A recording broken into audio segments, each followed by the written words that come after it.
Naam, assalamu alaikum wa rahmatullahi wa barakatuh. Hujambo na karibu mpendwa msikilizaji, asante sana kwa kuichagua Iqra FM.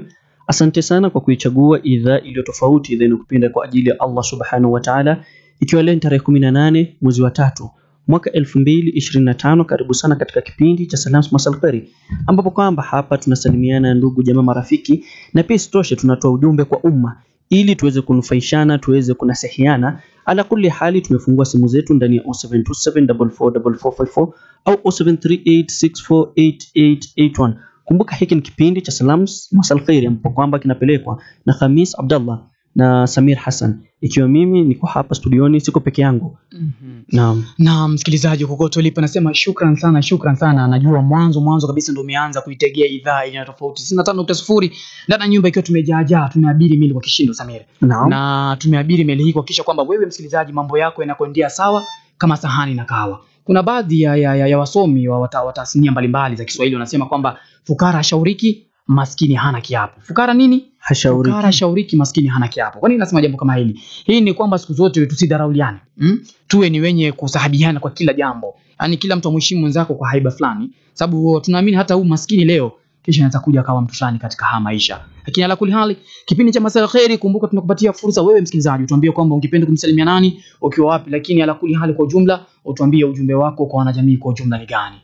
Naam, tukitarajia kwamba Mwenyezi Mungu Allah Subhanahu wa Ta'ala aweze kutufungulia milango ya khairi katika somo zetu ambazo kwamba tumeweza kuzifunga. Mwenyezi Mungu aweze kuzitakabali katika swala ambazo kwanza tumeweza kuziswali, ikiwa ni swala za dhahiri na za siri, ikiwa ni katika swala za tarawih, ni katika swala za qiyamul layl na tahajjud. Mwenyezi Mungu aweze kututakabalia yale yote ambayo kwamba tuko nayo, ikiwa ni katika sadakati zetu na kila khairati zetu ambazo kwamba tunazitoa, tutakabali kwa Allah Subhanahu wa Ta'ala atakuwa ni mwenye kuzikubali ibada kama zetu. Isitoshe tu tuko katika mwezi mtukufu wa Ramadhani, katika masiku ambayo kwamba ni masiku matukufu.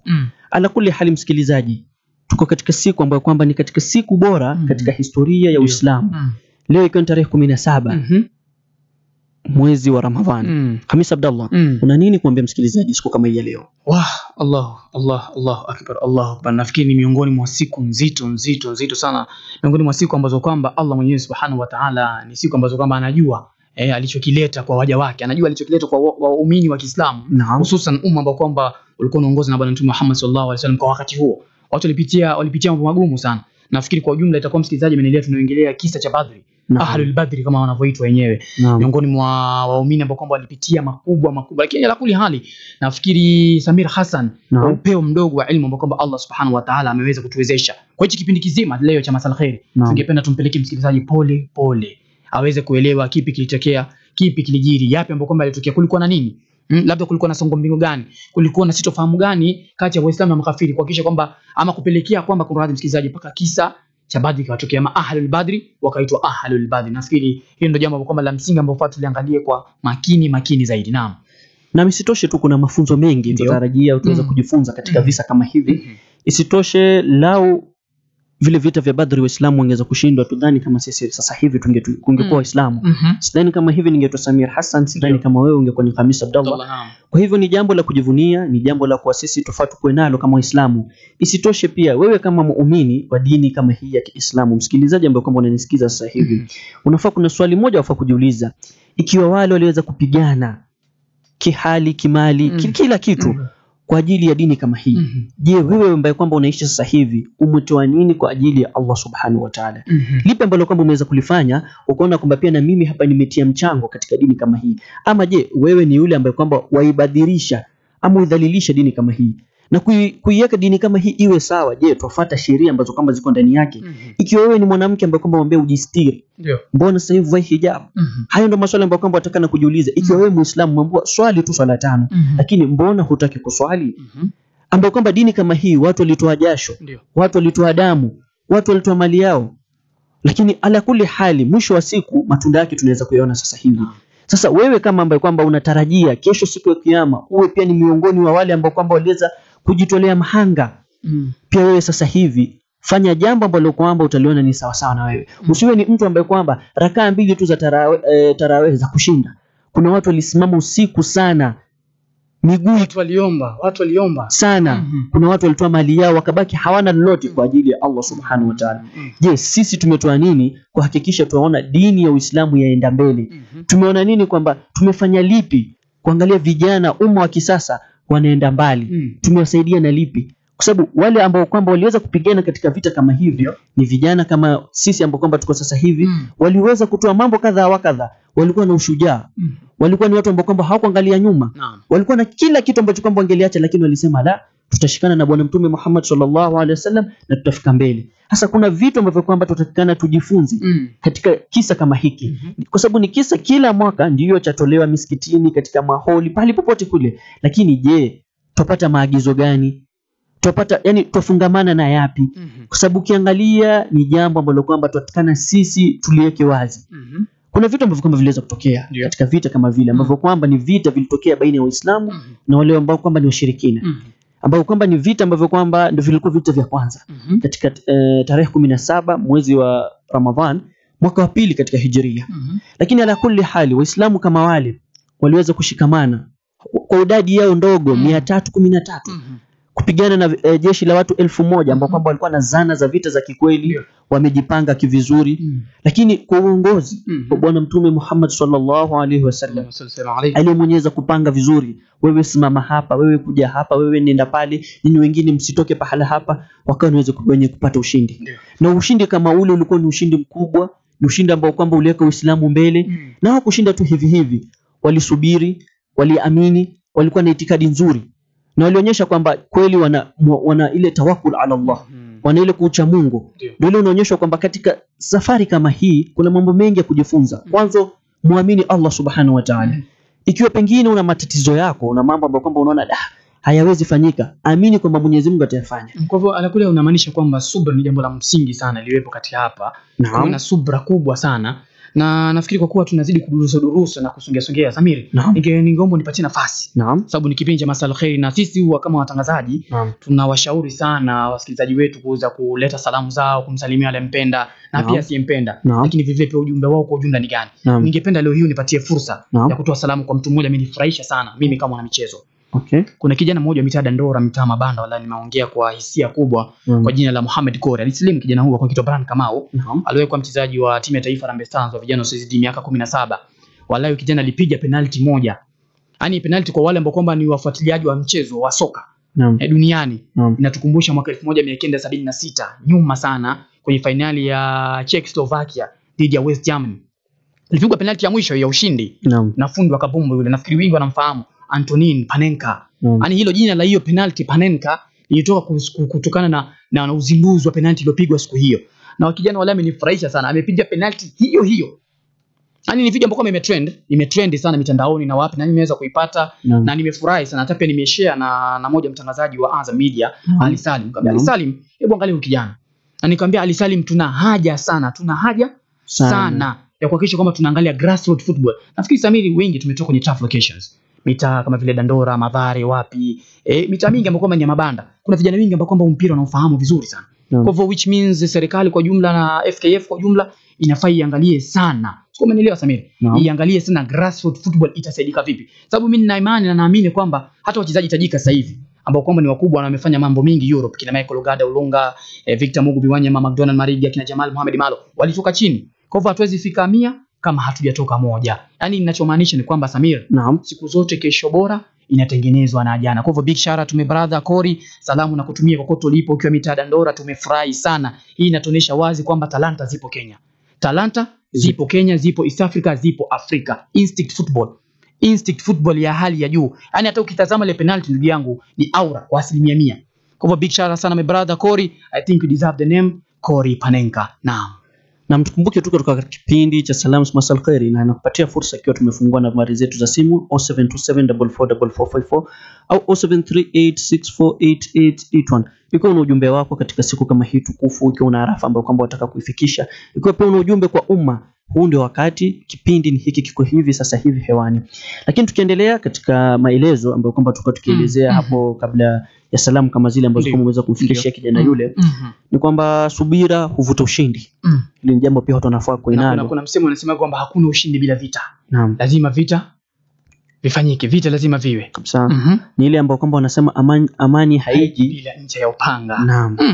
Sasa ukiangalia kwamba hii Waislamu ambao kwamba waliweza kuvumilia yale mateso waliopata kutoka kwa Makuraish kwa muda mrefu sana, lakini mwisho wa siku waliweza kuja kupata ushindi, jambo ambalo kwamba linatupatia matumaini kwamba ala kulli hali jambo ambalo kwamba pengine wanaliona gumu leo, mwisho wa siku pengine kesho yake jambo litakuwa lile litaweza kuwa nyepesi.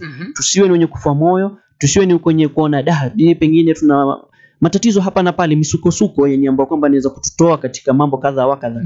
Jambo la msingi tunaambiwa kama Waislamu tusiwe ni wenye kukufa tamaa.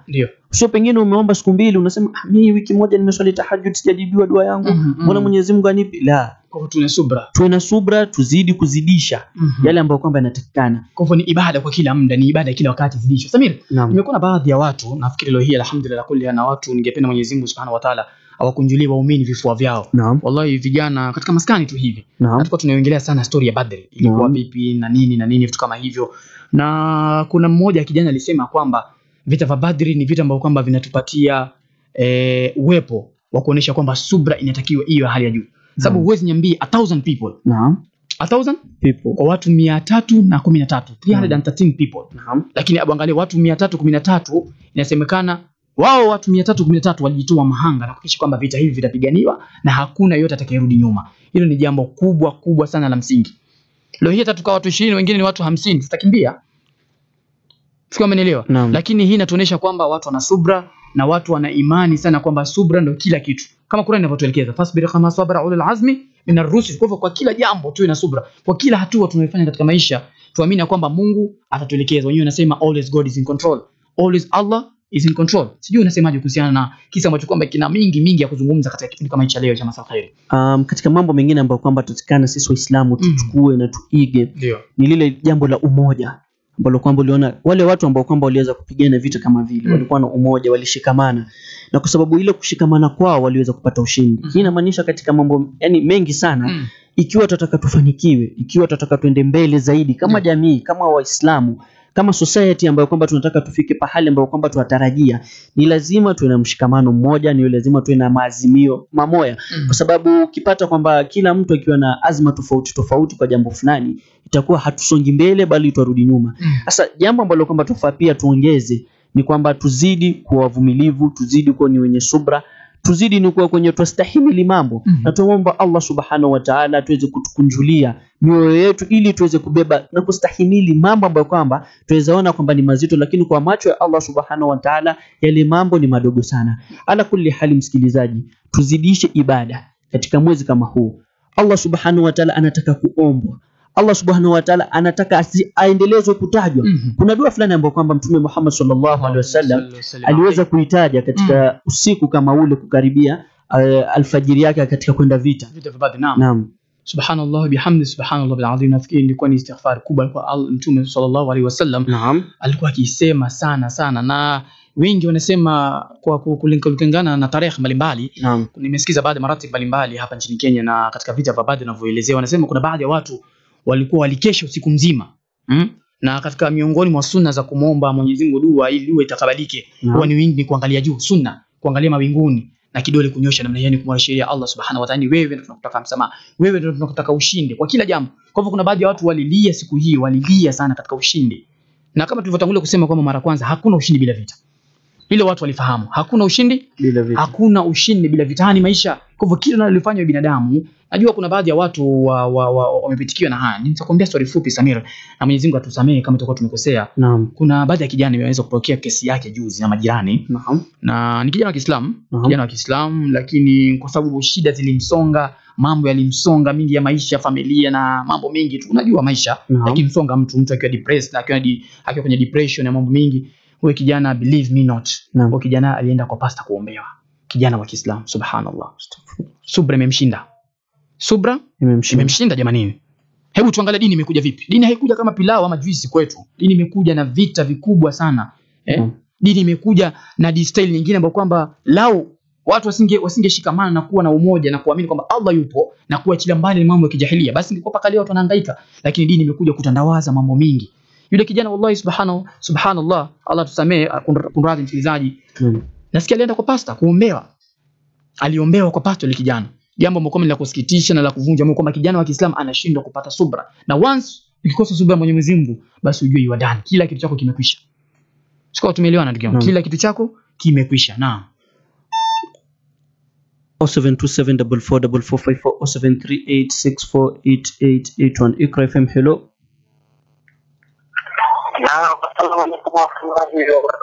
Wa alaykum assalam wa rahmatullahi wa barakatuh. Naam. Yani umenifunza sana wakati umetokea huyu kijana aliyekosa subra kisha kuongea.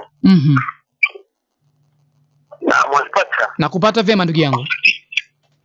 Mimi nasema yani umeniguza sana uliposema na salamu kama kile Muislamu anakosa subra kumshukisha kwa vile maskini msonga mpaka kaenda kwa.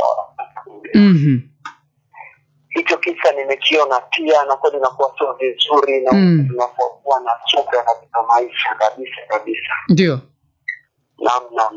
Bana mimi nataka kuwasalimia Waislamu wote wanaonisikiza basi ndio kutokea salamu na pia. Wa alaykum salam wa rahmatullahi wa barakatuh. Haya. Kuna aya ile ambayo kwamba katika sura Al-Imran inasema kwamba walaqad nasarakumullahu bibadrin wa antum adilla fattaqullaha la'allakum tashkurun. Hakika yetu nyinyi tuliwapea ushindi katika vita vya Badri. Allah subhanahu wa ta'ala ongea. Wakati nyinyi mko wachache. Kwa hivyo muogopeni Allah na muone wenye kushukuru. Sasa ikiwa Allah subhanahu wa ta'ala ametuonyesha kwamba hata mko wachache vipi bado tu atakupatia ushindi ulioko. Ikiwa bado unamwamini, unamsimamo ndani ya haki, usiende kwa watu wengine, usiende kwa waganga, usiende kwa watu ambao kwamba hawamwamini Allah subhanahu wa ta'ala. Mwenyezi Mungu atakuwa ni mwenye kukuonyesha njia. Mwenyezi Mungu ni mwenye atakufungulia yale mambo yako.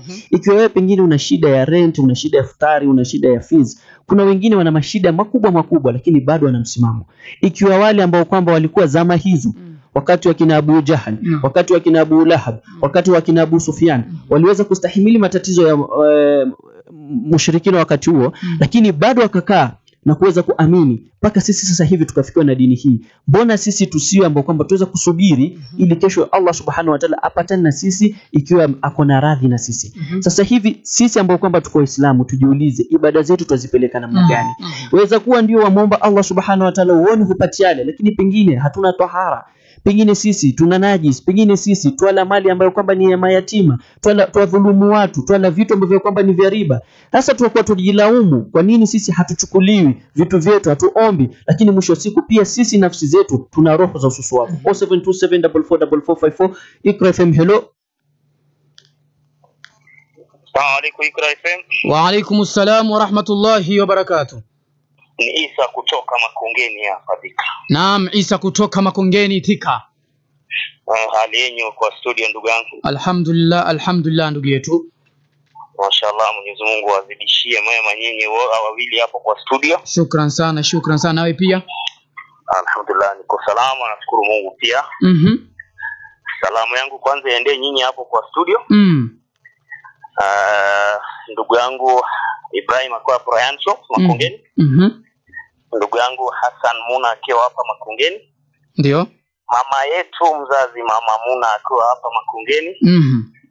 Mama Kachuya kwa Majengo. Ndio.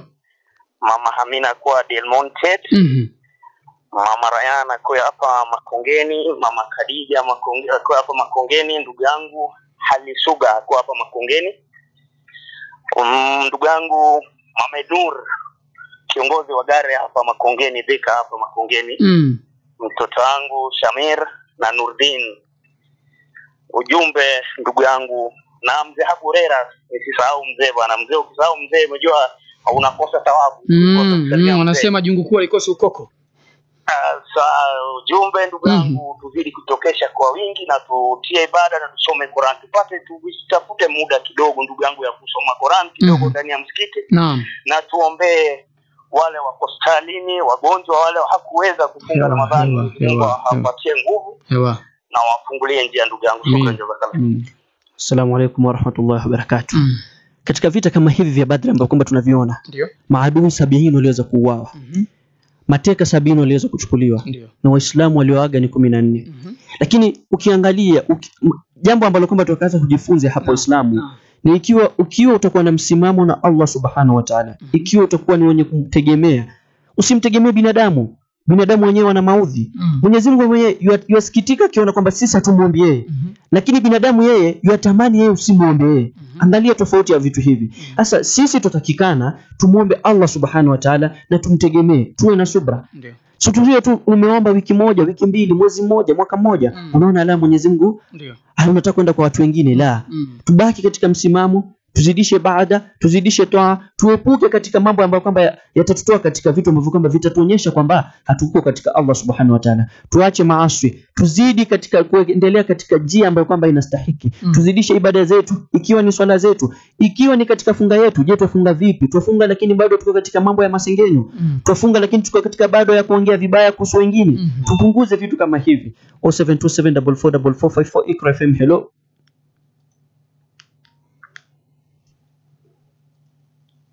Iqra FM. Hello. Hello, assalamu alaikum warahmatullahi wabarakatuh. Samir Hassan. Wa alaikum assalam warahmatullahi wabarakatuh. Mashallah, alhamdulillah. Na Hamis Abdallah. Naam.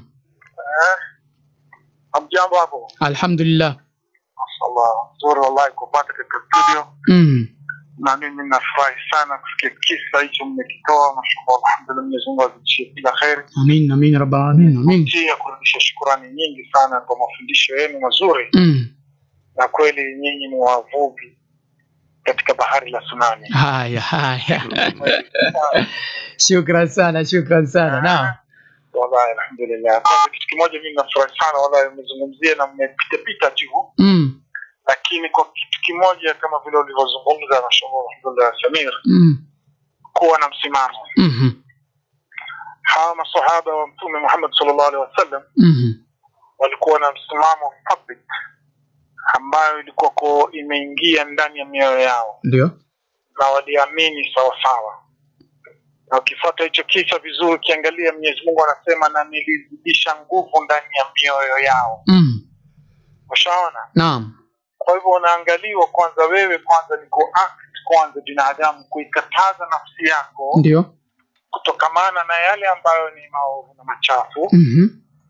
Alafu ukakubaliana na kusimama na kujirekebisha na kumkubali Mwenyezi Mungu katika njia sawa sawa na mtume wake Muhammad sallallahu alaihi wasallam. Allahumma salli sallam alayhi. Mwenyezi Mungu anakuzidishia nguvu ndani ya hiyo nafsi yako ya kuweza kusimama sawa sawa. Sawa? Utaikuta katika hiyo ukiangalia katika hivyo vita vya Badr Mwenyezi Mungu anasema alileta mambo mengi sana. Mpaka kiasi pia shetani akimbia ibilisi ambaye alikuwa amewachochea binadamu hawa. Sawa? Kitu kikubwa sisi ambacho tunataka kujifundisha hapa katika kisa hichi na kama vile ulivyozungumza wallahi katika Ramadhani hii na katika wakati huu kitu gani Mwenyezi Mungu anakiangalia zaidi? Ni nafsi yako ama ni mwili wako? Ni moyo wako ama ni viungo vya mwili wako? Utakuta takwa ile Mwenyezi Mungu anaitaka ni ya moyo wako. Kwa hivyo wewe ukijikataza kuwa katika magenge mabaya, wewe ukijikataza kuwa katika mambo ya mirongi, wewe ukijikataza kuwa katika vitu kama vile haviridhishi, wewe ukijikataza uwe msikitini kila saa, uswali katika wakati wa swala, usimame katika swala za tarawih mpaka imamu umalize na yeye, Mwenyezi Mungu atakuongezea nguvu ndani ya nafsi yako na utaweza kutoka kuwa ni msafi, utaweza kuendeleza ibada yako sawa sawa. Kwa hivyo mashallah alhamdulillah, hii ni nukta kubwa sana. Na mimi nawaomba sote wale ambao tunasikiza Iqra FM na ndugu zetu hawa wavuvi wa samaki katika bahari la tsunami, wallahi ni neema kubwa sana tukiwa tutapata samaki katika bahari hiyo. We are very lucky people. Kabisa inshallah. Katika mwezi wa Ramadhani huu tuweze kuwa tumefaulu. Inshallah. Kwa Mwenyezi Mungu ajalie kila kheri na wasalimu waislamu wote kwa jumla na ndugu zetu katika Radio Iqra. Assalamu alaykum wa rahmatullahi wa barakatuh. Tutakati nafsi zetu tuweze kufaulu sisi sote. Haya, wa alaykum assalam wa rahmatullahi wa barakatuh. Na jumbe nzito sana watu wazidi kuwa na subra. Nafikiri ule msemo wa wavuvi wa samaki kwenye bahari ya tsunami ni kwamba bahari ya tsunami hakuvuliki samaki jamani. Naam. Tumeelewana. Kwenye bahari ya tsunami hakuvuliki samaki. Maana ni mawimbi, tsunami inapiga nini na nini. Lakini ukiwa mvuvi wa samaki kwenye bahari ya tsunami, kumaanisha kwamba umejitolea mahanga na umejitoa kwa hali na mali kwa ajili ya kupata kile ambacho kwamba unakitarajia kupata katika maisha yako. Lakini hali kuna jumbe hapa anasema asalamu alaykum wa rahmatullahi wa barakatuh, Radio Ikra, Ramadan Mubarak. Utaswali vipi kwa mwenye amekudhulumu? Haya, watu wanazidi kudhulumiana nje jamani, huku kuna nini? Kulikoni? Samiri. Naam. Tunaongelea mambo kama haya jamani. Anasema utaswali vipi kwa mwenye kudhulumu? Nafikiri huyu sina cha kumwambia isipokuwa tu ni kumwelekea Allah Subhanahu wa Ta'ala. Maana kama kudhulumiwa watu wanadhulumiwa. Kama kudhulumiwa watu wanadhulumiwa. Kwa hivyo wewe simama na Allah Subhanahu wa Ta'ala kwa kila aliyekudhulumu, basi Allah itakuwa ni mwenye kumrudi na Allah itakuwa ni mwenye kumlipa. 0727444454 Ikra FM. Hello. Ikra FM. Hello. Assalamu alaikum wa rahmatullahi wa barakatuh. Wa alaikum salam wa rahmatullahi wa barakatuh. Naona muda na huyo umesonga songa. Na mkiweza kwa sekunde 30. Moja kwa moja zimwendee salamu mke wangu na wanangu wote wakapasika. Zimwendee Mhubiri Ramadhani Mbwana, Salami Hassan, Amina wa Umoja. Naam. Hassan Gateshi akiwa pasika. Sheikh wako akiwa pale sehemu za Kurwe. Naam. Fatma Hassan kwa Umoja, Mariam Haili, bila kusahau Sheikh Abu Muhammad kwa kutufanya na kusikilizia, na Mama Rukia wa Gatanga Base, na Ali Juma na Waislamu wote kwa jumla. Naam. Jumbe wangu unawaambia tuzidi sana kufanya ibada, hapo ndani ya kutoa sadaka. Naam. Kwa wasiojiweza ili tuweze kupata fadhila nyingi za Ramadhani. Asalamu alaykum wa rahmatullahi wa barakatuh. Wa alaykum assalam wa rahmatullahi wa barakatuh. Ndugu yangu Samir, ningependa niruhusu kidogo, nafikiri kwa faida ya msikilizaji na vile kwa faida ya wana michezo kwa ujumla. Kuna status hapa nimeiona ya mchezaji wa zamani wa timu ya taifa Harambee Stars Titus Mulama, na ameweza kuweka kikosi kile ambacho kwamba kitaweza kutumbuiza kule kwenye World Cup qualifications za mwaka 2026 chini ya mkufunzi Ben McCarthy, mwamba zamani wa Blackburn Rovers na Orlando Pirates ya nchini South Africa, Bafana. Kwa upande wa magolkeeper tutakuwa na Ian Otieno, Brian Bwire, Faruk Shikalo Waza wa Bandari. Kwa upande wa madefender yupo Johnston Omurwa, Brian Mandela, Daniel Anyembe, Amos Nondi, Eric Auma, Manzuro Kwaro na Ronnie Onyango. Kwa upande wa midfielders tuko na Anthony Akumu, Richard Odada, Ismail Gonzalez, Timothy Ouma, Timothy Ona Babu huyo Kawangware Finest, na vile vile pia Eric Johana Omondi, Duka Buya wa Yanga Wananchi, Mohamed Bajabir Kenya Police, na vile Ben Stanley Omondi. Upande wa washambulizi tuko na Masud Juma, John Ayunga, Elvis Rupia, John Avire Mutambi. Alafu inamaliziwa na fundi wa kabumbu Aldo Heli ya Katari, nahodha wa timu ya taifa Harambee Stars Liberty Material, na mwongelea Michael Ogada Olunga.